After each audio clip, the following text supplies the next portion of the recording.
Hər vaxtınız xeyirli olsun dostlar. Yenə də sizlər üçün möhtəşəm bir ət salatı resepti ilə gəldim. Bu ət salatını da tam güvənərək hazırlaya bilərsiniz. Doğrudan da dadına doyum olmur. Keçək indi reseptin hazırlanmasına.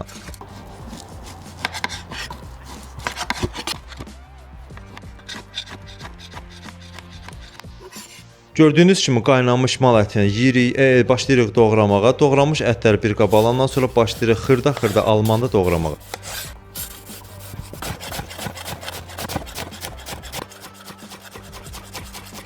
Almanı da doğradım, çeşnişi də doğrayıb hamısını bir qaba alandan sonra Slavyanskinin qəşəng pendirlərindən başlayım xırda-xırda doğramağa.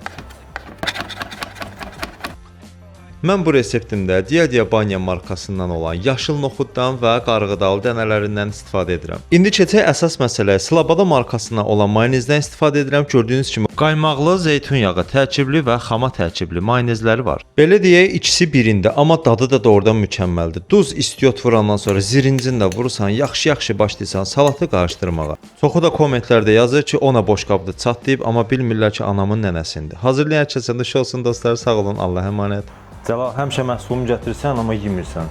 Cəbdən bax gör necədir.